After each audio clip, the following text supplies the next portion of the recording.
ഒട്ടും പ്രതീക്ഷിക്കാതെയാണ് എനിക്ക് കിട്ടിയത്. എനിക്കിപ്പോഴും എനിക്കറിയില്ല എന്ന് വെച്ചാൽ ഇപ്പോഴും കറൻ്റ്ലി ഞാൻ അതിന് അർഹനാണോ എനിക്കറിയില്ല. കാരണം ഞാനൊരിക്കലും ഞാനാണ് ഏറ്റവും വലിയ ആർട്ടിസ്റ്റ് എന്ന് ഞാൻ ഒരിക്കലും പറഞ്ഞിട്ടില്ല. കാരണം എന്നെക്കാളും നല്ലോണം അഭിനയിക്കാനുള്ള കുറേ അറിയിപ്പുണ്ട്. എന്തോ ദൈവഭാഗ്യം കൊണ്ടും എല്ലാം ഇതുകൊണ്ടും എനിക്ക് അന്ന് കിട്ടി.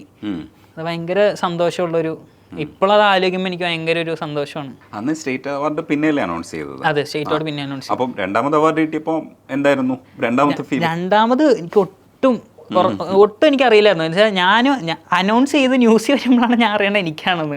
ആരും വിളിച്ചു പറഞ്ഞതിൽ ഒന്നുമില്ല. എന്ന് വെച്ച് കഴിഞ്ഞാൽ ന്യൂസ് വന്നു കഴിഞ്ഞിട്ടാണ് അപ്പം തന്നെ നമ്മളെ തിരുവഞ്ചൂർ രാധാകൃഷ്ണൻ സാറ് അന്നത്തെ മിനിസ്റ്റർ ഫിലിമിൻ്റെ സാർ എന്നെ വിളിച്ചിട്ട് പറഞ്ഞു, ഇങ്ങനെ മോന് അവാർഡ് കിട്ടിയില്ല, വളരെ സന്തോഷമുണ്ട്, അപ്പോൾ അതിൻ്റെ ആശംസകൾ അറിയിക്കാൻ വേണ്ടി വിളിച്ചതാണ് എന്നൊക്കെ പറഞ്ഞിട്ട്. സത്യം പറയുകയാണെങ്കിൽ എനിക്ക് എന്താ പറയുക, I was on cloud 9 actually. എന്ന് വെച്ചാൽ ഭയങ്കര സന്തോഷമാണ് എനിക്ക്. കാരണം ഞാൻ ഒട്ടും പ്രതീക്ഷിക്കാണ്ട് കിട്ടിയൊരു അവാർഡാണ്. പക്ഷെ എന്തോ കിട്ടി. ഈ അവാർഡ് കിട്ടിയ സമയത്തുള്ള യൂട്യൂബ് ക്ലിപ്പ് സാധനങ്ങളൊക്കെ ഇപ്പോഴും സെർച്ച് ചെയ്ത് കിട്ടുമോ? അതെ, ഉണ്ട്, ഓൾമോസ്റ്റ് എല്ലാം ഉണ്ട്. ആ ടൈമിൽ ഞാൻ ഓൾമോസ്റ്റ് ചെയ്ത ഇന്റർവ്യൂസും കുറേയൊക്കെ ഇപ്പോഴും ഉണ്ട്. പിന്നെന്ന് പറയുമ്പോൾ കുറേയൊക്കെ ന്യൂസ് ആർട്ടിക്കിൾസ് ആണ്, എന്ന് വെച്ചാൽ പേപ്പറിൽ വന്നിട്ടുണ്ട് ആ ടൈമിൽ കുറേയൊക്കെ. അതെ, ഒരു സോഷ്യൽ മീഡിയ ഒന്നും അധികം ആക്റ്റീവ് അല്ലാത്തൊരു ടൈമായിരുന്നല്ലോ 2015-16 എന്ന് പറയുമ്പോഴത്തേക്കും. അന്നൊക്കെ പറയുമ്പോൾ ഫേസ്ബുക്ക് ആണ് ട്രെൻഡിങ് എന്ന് പറയുന്നത്. ഇൻസ്റ്റാഗ്രാം പോലും അങ്ങനെ ഇല്ല. ഫേസ്ബുക്കിലൊക്കെ ഓൾമോസ്റ്റ് കുറേ ഇതുപോലെ പോസ്റ്റും സംഭവങ്ങളും ഇതെല്ലാം ആ ടൈമിൽ പോയിട്ടുണ്ട്. ഇടയ്ക്ക് പോയിട്ട് സെർച്ച് ചെയ്യുമോ? എനിക്ക് സത്യം പറഞ്ഞു കഴിഞ്ഞാൽ ഈ വേറെ ആർട്ടിസ്റ്റുകൾക്ക് ഇതുപോലെ ഉണ്ടോയെന്ന് എനിക്കറിയില്ല. പക്ഷെ എൻ്റെ തന്നെ വർക്ക് അല്ലെങ്കിൽ എൻ്റെ തന്നെ ഇൻ്റർവ്യൂ എനിക്ക് കാണുമ്പോൾ ഒരുമാതിരി ഒരു ചടപ്പ് ഫീലിംഗ്. ഇന്നിപ്പോൾ ഞാനിപ്പോൾ പടങ്ങൾക്കാണെങ്കിലും ഇപ്പോൾ വീട്ടുകാരോട് എൻ്റെ സ്വന്തം പടം കാണാൻ പോയാൽ തന്നെ എന്നെ സ്ക്രീനിൽ കാണുമ്പോൾ ഞാൻ എന്തെങ്കിലും കണ്ണൊക്കെ അടയ്ക്കും ചെറുതായിട്ട്. അത് എല്ലാവർക്കും അതുപോലെ ഉണ്ടാവില്ല, പക്ഷെ എനിക്കെന്തോ അങ്ങനെയാണ്. ഞാൻ ചെയ്ത വർക്ക് ഞാൻ തന്നെ കാണുമ്പോൾ എനിക്കെന്തോ ഒരു ചമ്മൽ പോലെ. അപ്പം അതുകൊണ്ട് അങ്ങനെ കാണാറില്ല. പക്ഷേ പണ്ടത്തെ കുറേ സിനിമകളുടെ ഡയലോഗ് പിന്നെ അങ്ങനത്തെ ഒരു സംഭവങ്ങളൊക്കെ ഇപ്പം മീംസിലൊക്കെ ട്രെൻഡിങ് ആയിട്ട് വരും ഇൻസ്റ്റാഗ്രാമിൽ, ട്രോൾ പേജസ് ഒക്കെ. അപ്പം അതൊക്കെ കാണുമ്പോൾ എനിക്ക് സന്തോഷം അത്ര തന്നെ. പക്ഷേ ഈ ഒരു അഭിനയത്തിൻ്റെ ഒരു ഘട്ടത്തിൽ എത്തുമ്പോഴായിരിക്കും നമ്മൾ ചൈൽഡ് ആർട്ടിസ്റ്റ് ആണെങ്കിലും നമ്മളൊരു പെർഫോം ചെയ്യണം, ഫ്രെയിം വെക്കുമ്പോൾ പണിയെടുക്കണം എന്നുള്ളത് അറിയില്ല. അതൊക്കെ ശരിക്കും ബോധ്യം വന്നു തുടങ്ങിയത് എന്ന് വെച്ചാൽ ഇപ്പോൾ പേടിയോടുകൂടി ചെയ്തു തുടങ്ങുക എന്ന് പറഞ്ഞാൽ നമുക്ക് ബോധ്യം വന്നു തുടങ്ങും. അപ്പോൾ നമ്മൾ എന്ന് മുതലാണ്, ഏത് പടം മുതലാണെന്ന് അങ്ങനെ കൃത്യമായിട്ട് ഓർക്കണുണ്ടോ? അപ്പോൾ പിറ്റേന്നൊരു ജോലിയുണ്ട്, ഇല്ലെങ്കിൽ എനിക്ക് ഇപ്പോൾ ഫ്രെയിം വെച്ച് തരും, അപ്പം ഞാൻ അഭിനയിക്കണം എന്നൊക്കെ ഒരു ടെൻഷൻ ഉണ്ടാകുന്ന ടൈം? എനിക്ക് ഏകദേശം ഹോംലി മീൽസിലൊക്കെ എനിക്ക് ഏകദേശം ആ ഒരു ഇത് വന്നായിരുന്നു. കാരണം എനിക്ക് 2 ഷൂട്ട് ഉണ്ടായിരുന്നു കണ്ടിന്യൂസ് ആയിട്ട്, ഹോംലി മീൽസിൻ്റെയും പിന്നെ വേറൊരു പടത്തിൻ്റെ ഉണ്ടായിരുന്നു. അപ്പം എന്ന് പറയുമ്പോൾ ഇതിൻ്റെ മിഡ് നൈറ്റ് ഷൂട്ട് വരെ ഉണ്ട്. ഒരു മിഡ് നൈറ്റ് ഒരു 3 മണി 4 മണി വരെ ഹോംലി മീൽസിൻ്റെ ഷൂട്ട് ഉണ്ട്. പാലരവട്ടത്തായിരുന്നു ഷൂട്ട്. അത് കഴിഞ്ഞിട്ട് വെളുപ്പിന് 6 മണിക്ക് അടുത്ത സെറ്റിൽ പോകണം. ആ ടൈം 2 പടം അടുപ്പിച്ച് കടന്നായിരുന്നു. അപ്പം എന്നൊക്കെ പറയുമ്പോൾ എനിക്ക് ആ ഒരു സീരിയസ്നെസ് ഉണ്ടായിരുന്നു. കാരണം സീരിയസ്നെസ്സും ഉണ്ട്, ആ ഒരു ഉറക്കവും. പിന്നെ വേറൊരു കാര്യം എന്ന് പറയുമ്പോൾ നമ്മൾ ഇങ്ങനത്തെയൊക്കെ കാര്യത്തിൽ ഇൻവോൾവ് ആകുമ്പോൾ ഓട്ടോമാറ്റിക്കായിട്ട് നമ്മുടെ ചിന്താഗതികൾ മാറും പയ്യെ. അതിപ്പോൾ ഞാനെന്നല്ല, ഏതൊരു കുട്ടിയാണെങ്കിലും സീരിയസ് ആയിട്ടൊരു കാര്യം ചെയ്തു തുടങ്ങി കഴിഞ്ഞാൽ ഇപ്പോഴത്തെ പിള്ളേർ ഇതിൽ സ്മാർട്ടാണ്. അപ്പോൾ ആ ഒരു സീരിയസ്നെസ് പയ്യെ വന്നു തുടങ്ങി. എന്ന് വെച്ച് കഴിഞ്ഞാൽ ഞാൻ അഭിനയിക്കണം, ഇപ്പോൾ ഷോട്ടെല്ലാം മാക്സിമം ഫസ്റ്റ് ഡേക്ക് തന്നെ ഓക്കെ ആക്കണം എന്നുള്ള രീതിയിൽ. പിന്നെ വേറൊരു ഇതെന്ന് പറയുമ്പോഴത്തേക്കും വലിയ ആർട്ടിസ്റ്റുകളിലെ അവരവരുടെ എക്സ്പീരിയൻസ് ഷെയർ ചെയ്യുമ്പോൾ അത് വലിയൊരു കാര്യമാണ്. അത് അവർക്ക് കുറേ പറയാനുണ്ട് മിക്ക ആർട്ടിസ്റ്റുകൾക്കും. മെയിനായിട്ട് നമ്മൾ കുറേ പറയാനുള്ള ആൾക്കാരെന്ന് പറയുമ്പോൾ സൈഡ് ആർട്ടിസ്റ്റുകളാണ്. നമ്മൾ ശ്രദ്ധിക്കാണ്ട് പോകുന്ന ചില അണ്ടർറേറ്റഡ് ആയിട്ടുള്ള സൈഡ് ആർട്ടിസ്റ്റുകളുണ്ടല്ലോ. എന്ന് വെച്ച് കഴിഞ്ഞാൽ ഓരോ സെക്കൻഡ് ക്യാരക്ടറായിട്ട് ചെയ്യുന്നത്, അവർക്കായിരിക്കും കുറച്ചും കൂടി കൂടുതൽ പറയാനുള്ളത്. അങ്ങനെയുള്ളവരുടെ കുറേ എന്ന് വെച്ചാൽ അഭിപ്രായങ്ങൾ എങ്ങനെ ഇമ്പ്രൂവ് ചെയ്യാം. പിന്നെ മെയിനായിട്ട് ഇപ്പോൾ ഒരു ആക്ടർ, അന്നത്തെ ജയസൂര്യങ്ങൾ ഒരു ആക്ടറായിരുന്നു. ജയസൂര്യങ്ങൾ കുറേ ഹെൽപ്പ് ചെയ്തിട്ടുണ്ട് തന്നെ. എന്ന് വെച്ച് കഴിഞ്ഞാൽ എങ്ങനെ ചെയ്യണം, നല്ലൊരു ഞാൻ ഇതുവരെ കണ്ടിട്ടുള്ളതിൽ എനിക്ക് അതിൽ നല്ലവരുണ്ടാവും. പക്ഷേ എൻ്റെ ഒരു ലൈഫിൽ എനിക്ക് നല്ലൊരു ആക്ടറായിട്ട് എനിക്ക് പേഴ്സണലി എന്ന് വെച്ചാൽ ഒരു നല്ലൊരു സ്വഭാവത്തോടെ എന്നെ ആ ഒരു കുട്ടിയോടാണ് ഇൻട്രാക്ട് ചെയ്യുന്ന ആ ഒരു രീതിയിൽ എന്നോട് സംസാരിച്ച ജയസൂര്യങ്ങളാണ്. കാരണം മേ ബി ഞാൻ ജയസൂര്യങ്ങളുടെ കൂടെ 4 പടം അഭിനയിച്ചുകൊണ്ടായിരിക്കും ചിലപ്പോൾ എനിക്ക് അങ്ങനെ തോന്നുന്നത്, എനിക്കറിയില്ല. അതെ, മങ്കിപ്പൻ കഴിഞ്ഞ് ജിലേബിയിലാണ് ഞങ്ങൾ കുറച്ചുകൂടി ക്ലോസ് ആയത്. ഞങ്ങൾ കൊടൈക്കനാൽ ട്രിപ്പായിരുന്നു, മൊത്തത്തിലൊരു വണ്ടിയിലായിരുന്നു ഷൂട്ട് മൊത്തത്തിൽ. അപ്പോൾ ട്രാവൽ ചെയ്ത് തന്നെ ഷൂട്ട് ചെയ്ത അവിടെ. അപ്പോൾ എനിക്ക് അതിൻ്റെ ഇടയ്ക്ക് ഒരു ആക്സിഡൻ്റ് ആയിരുന്നു, എന്ന് വെച്ചാൽ ഈ ജിലേബിയുടെ ഇടയ്ക്ക്. അപ്പോൾ എന്ന് വെച്ചാൽ ഒരു ഓട്ടോയിൽ ചേസിങ് സീനായിരുന്നു. അപ്പോൾ അതിൻ്റെ ഇടയ്ക്ക് ഇതുപോലെ ആക്സിഡൻ്റ് ആയിട്ട് ഞാൻ ഹോസ്പിറ്റലിൽ അഡ്മിറ്റ് ആയിരുന്നു. അവിടെ തന്നെ തമിഴ്നാട്ടിൽ, കോയമ്പത്തൂരാണെന്ന് തോന്നുന്നു, ഐ തിങ്ക് സോ. അപ്പോൾ ജയസൂര്യങ്ങളാണ് കൂടെ നിന്നിട്ട് എന്ന് വെച്ചാൽ നല്ല രീതിക്ക് ആളും എന്നെ ഇതുപോലെ കുറേ ഹെൽപ്പ് ചെയ്തിട്ടുണ്ട് എന്ന് വെച്ചാൽ എങ്ങനെയാണ് ചെയ്യേണ്ടത്, പ്രൊഫഷണലായിട്ട് എങ്ങനെ ചെയ്യാം. പിന്നീട് ആ മൂവ്മെന്റ് ഒക്കെ നോക്കി കുറച്ചുകൂടെ നന്നായിട്ട് ചെയ്യാൻ പഠിച്ചിട്ടുണ്ട്. അതെ അതെ. പിന്നെ ഇപ്പോൾ നമുക്ക് എന്താ പറയുക, മെയിനായിട്ട് എന്ന് പറയുന്നത് ഡയറക്ടേഴ്സ് ഹെൽപ്പ് ചെയ്യും നല്ലോണം. ഇപ്പോൾ ഓരോ ഡയറക്ടർ ആണെങ്കിൽ അവർക്ക് എന്താ വേണ്ടത് എന്നുള്ളത് അവർ പറയും. പിന്നെന്ന് പറയുമ്പോൾ ചിലതൊക്കെ നമ്മളെ കയ്യിൽ നിന്ന് ഇടും. ഇപ്പോൾ 100% ഒരു ക്യാരക്ടർ സ്ക്രിപ്റ്റിലുള്ള പോലെ തന്നെ ചെയ്യുന്നവരുണ്ട്. ബട്ട് എന്നെക്കൊണ്ട് പറ്റില്ല അത്. എന്നെക്കൊണ്ട് ഇപ്പോൾ 100% സ്ക്രിപ്റ്റിലുള്ള പോലെ തന്നെ എക്സൈറ്റ് ചെയ്യാൻ പറ്റും. ചിലതൊക്കെ എൻ്റെ ഓൺ മാനറിസം ഉണ്ടാവുമല്ലോ, അത് എത്രത്തോളം ഞാൻ മറച്ചു വെച്ചാലും വരും. അപ്പം അങ്ങനെ ചിലതൊക്കെ നമ്മൾ കയ്യിൽ നിന്നിടും. ഇപ്പോൾ ചിലത് കയ്യിൽ നിന്നിട്ടിട്ട് അങ്ങനെ ഹിറ്റായിട്ടുമുണ്ട്. ഇപ്പോൾ അങ്ങനെ ഓരോന്നൊക്കെ ഓർക്ക് കയ്യിൽ നിട്ടെന്ന് പറഞ്ഞാൽ എന്ന് വെച്ചാൽ അവർ പറയുകയും ചെയ്തു. എന്നാലും ഞാനിപ്പോൾ എൻ്റെ എക്സ്പ്രഷൻ, ഇപ്പോൾ ഒരു നമസ്തേ ബാലി എന്ന് പറഞ്ഞൊരു മൂവി ഉണ്ട്, അതിപ്പോൾ റീൽസിലൊക്കെ ഭയങ്കര ട്രെൻഡിങ് ആണ്. ഒരു മസാജ്, ഇപ്പോൾ റോമ ചേച്ചി ആയിരുന്നു അതിലെ ആക്ട്രസ്. അപ്പോൾ ഞാനും പിന്നെ ദേവനങ്കിളും, ദേവനങ്ങൾ എൻ്റെ അച്ഛനായിട്ടാണ്.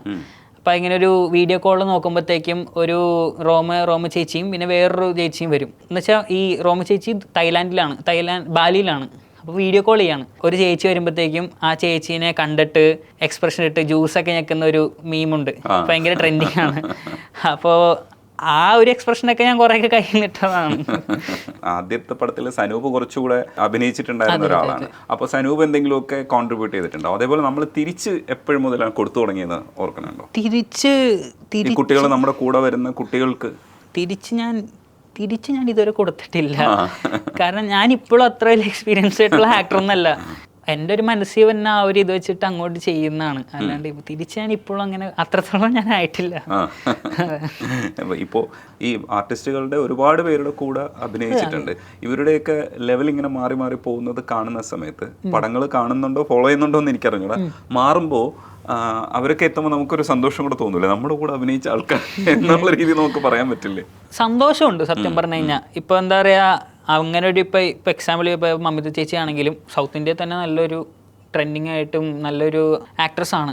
അപ്പോൾ എനിക്ക് കാണുമ്പോൾ എനിക്ക് സന്തോഷമുണ്ട്. കാരണം എൻ്റെ കൂടെ ഇപ്പോൾ എനിക്ക് അഭിനയിക്കാൻ പറ്റി, എൻ്റെ കൂടെ അഭിനയിച്ചെന്നല്ല, എനിക്ക് അഭിനയിക്കാൻ പറ്റി എന്നുള്ളൊരു അതിൽ ഞാൻ അഭിമാനം കൊള്ളുന്നുണ്ട്. തിരികെ പറയാം എൻ്റെ കൂടെ അഭിനയിച്ചതാ എന്ന് നമുക്ക് വേണമെങ്കിൽ പറയാം. അല്ല, അങ്ങനെ പറയാം. പക്ഷെ എന്താ വെച്ച് കഴിഞ്ഞാൽ ഞാൻ അങ്ങനെ ഇപ്പോൾ എനിക്ക് മറ്റൊരാളുടെ കഴിവിനെ ഞാൻ നല്ലോണം റെസ്പെക്ട് ചെയ്യും. കാരണം ഇപ്പോൾ മമിത ചേച്ചിക്ക് അന്നേ നല്ല കഴിവുണ്ടായിരുന്നു. നല്ലതെന്ന് വെച്ചാൽ എൻ്റെ കൂടെ എൻ്റെ ആ ഒരു പടത്തിൽ ഞങ്ങൾ അഭിനയിക്കുമ്പോഴത്തേക്കും, ഞങ്ങൾ 4 പേര് അഭിനയിക്കുമ്പോഴത്തേക്കും അന്ന് അത്ര ഇതായിരുന്നില്ല. അന്ന് മമിത ചേച്ചി അത്ര ഇതായിരുന്നില്ല. അന്ന് ഓപ്പറേഷൻ ജാവയുടെ ഒക്കെ ഷൂട്ട് കഴിഞ്ഞിരിക്കുക അങ്ങനെ എന്തോ ടൈമായിരുന്നു. ഇപ്പോൾ എന്താ പറയുക, ഷൂട്ടിലാണെങ്കിൽ നല്ല പ്രൊഫഷണലാണ്, പക്ക പ്രൊഫഷണലാണ്. അപ്പം തന്നെ അപ്പോൾ വളരെ സന്തോഷമുണ്ട്. ഇപ്പം അമ്മയാണെങ്കിൽ ഇടയ്ക്ക് ഇങ്ങനെ ഒന്ന് കാണിക്കുമ്പോഴത്തേക്കും ഞാൻ പറയും ഓക്കെ, നല്ല മനസ്സിന് നല്ലൊരു സന്തോഷമുണ്ട്. ഇപ്പം നമുക്ക് ഇൻഡയറക്ട്ലി എന്ന് പറയുമ്പോൾ എനിക്കെന്നല്ല, ഇപ്പം ഇങ്ങനൊരു മലയാളം ഇൻഡസ്ട്രിയിൽ നിന്ന് ഒരു ആക്ടേഴ്സ് ഇതുപോലെ വേറെ ഇൻഡസ്ട്രി പോയി ഫേമസ് ആവുകയാണെങ്കിലും നമ്മുടെ ഇൻഡസ്ട്രിക്കാണ് അതിനൊരു ഗുണം എന്ന് പറയുന്നത്. നമ്മുടെ ഇൻഡസ്ട്രിയിൽ ഇത്ര കഴിവുള്ള ആർട്ടിസ്റ്റുകളുണ്ട്, നമ്മുടെ ഇൻഡസ്ട്രിക്ക് ഒരു പേരാണ് അവിടെ വരുന്നത്. അപ്പം അതിൽ സന്തോഷമുണ്ട്. തീർച്ചയായിട്ടും പ്രേമലൊക്കെ ഭയങ്കര ഹിറ്റായിരുന്നു. പക്ഷേ ഈ തണ്ണീർമത്തൻ ദിനങ്ങൾ ഹിറ്റായതുപോലെ ഇപ്പോൾ 4 അത്തരത്തിലുള്ളൊരു കഥയുണ്ട്. പക്ഷെ തണ്ണീർമത്തൻ നമ്മളെല്ലാവരും സ്വീകരിച്ചു. ഇപ്പോൾ മങ്കിപ്പൻ സ്വീകരിച്ചതുപോലെ തന്നെ തണ്ണീർമത്തൻ നമ്മൾ ഭയങ്കരമായിട്ട് സ്വീകരിച്ചു. ഒരു പക്ഷേ കുറച്ചുകൂടെ മുൻപേ തുടങ്ങിയതാണ് ഈ പരിപാടി, പക്ഷെ അത് സക്സസ്സിലെത്തിയത് കുറച്ചുകൂടെ പിന്നീടാണ് അല്ലേ? അങ്ങനെ തോന്നിയിട്ടുണ്ട്. 4 ഒന്നാമത് ഇറക്കിയ ടൈം ഭയങ്കര ഒരു കോവിഡ് കഴിഞ്ഞ ആ ഒരു ടൈമായിരുന്നു. അപ്പം ആ ഒരു ടൈമിൽ സ്റ്റോറി നല്ലൊരു സ്റ്റോറി ലൈനാണ്. പക്ഷെ അത് എന്താ പറ്റിയെന്ന് എനിക്ക് കൃത്യമായിട്ട് എനിക്കിപ്പോഴും മനസ്സിലായിട്ടില്ല. എൻ്റെ ഒരു ഐഡിയ വെച്ചിട്ട് അവർ ഇറങ്ങിയ ടൈം വളരെ മോശമായിട്ടുള്ളൊരു ടൈമായിരുന്നു. കാരണം ആരും തിയേറ്ററിൽ പോയി കാണാൻ ഒരു മൈൻഡ് സെറ്റ് ഇല്ലാത്തൊരു സമയമായിരുന്നു. അപ്പോൾ ആ ഒരു ടൈമിൽ ഇറക്കിയോണ്ടായിരിക്കാം മേ ബി അത് അധികം ഹിറ്റാവാണ്ടിരുന്നത്. ഇപ്പോൾ ചെറുപ്പം പലരുടെയും ചെയ്യുമ്പോൾ ഇപ്പം VKPയുടെ നിർണായകത്തിലാണ് ആസിഫിൻ്റെ ചെറുപ്പമായിട്ട് അഭിനയിച്ചിരിക്കുന്നത്. ആരോടെങ്കിലും ഇങ്ങനെ നമ്മൾ പറഞ്ഞോ ഈ അവിടെ ചെന്നിട്ട് പഠിക്കുമ്പോഴൊക്കെ മലയാളി അല്ലാത്ത ആരോടെങ്കിലും ഒക്കെ ഇതിനെക്കുറിച്ചൊക്കെ സംസാരിച്ചിട്ടുണ്ടോ? പിന്നെ അത് ഇപ്പം ഞാൻ ഇപ്പോൾ കോളേജിൽ ചെല്ലുകയാണെങ്കിൽ അവർ ഇങ്ങനെ ഗൂഗിളിൽ ഇങ്ങനെ അടിച്ചുകൊടുക്കും പേര്, ഇന്ത്യൻ ആക്ടർ, അതിലിങ്ങനെ ഗൂഗിളിൽ അടിച്ചുകൊടുക്കാൻ തന്നെ ഇന്ത്യൻ ആക്ടർ ഭയങ്കര ഇതായിട്ട് ഇതൊക്കെ പറഞ്ഞായിരുന്നു. അപ്പോൾ എനിക്ക് അതൊക്കെ കാണുമ്പോൾ ഒരു സന്തോഷം. നമ്മളെ മലയാളികളായിട്ടുള്ള ആൾക്കാർ ട്രോൾ ചെയ്തിട്ടുണ്ടോ?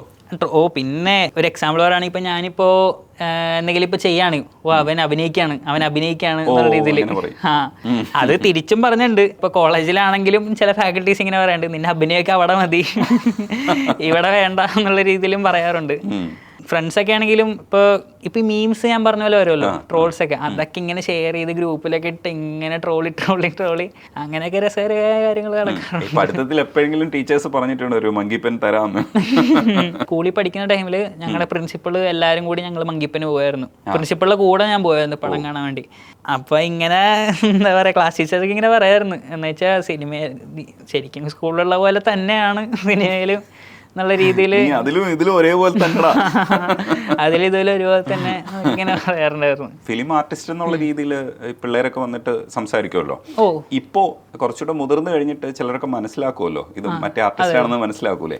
അങ്ങനെ വന്ന് സംസാരിക്കുന്നവരൊക്കെ ഇല്ലേ? അതെ, എനിക്ക് അങ്ങനെ ഇങ്ങനെ ക്രഷ് എന്നായിട്ട് അങ്ങനെ തോന്നാറില്ല. എന്നാലും എനിക്ക് ആ ടൈമിൽ എന്താ പറയാ, മെയിലൊക്കെ അയച്ചിട്ട് പ്രപ്പോസ് ചെയ്തിട്ടുണ്ടായിരുന്നു. എന്ന് വെച്ചാൽ ഏതൊരു ഫിലിമിന്റെ ടൈമില് ഇതുപോലെ. എത്രയിൽ പഠിക്കായിരുന്നു? ഇപ്പൊ ഏകദേശം ഒരു 7-8 അങ്ങനെ എന്തോ ആണ്. എന്റെ മെയിൽ ഹാൻഡിൽ ചെയ്തുകൊണ്ടിരുന്ന അച്ഛനമ്മയാണ്.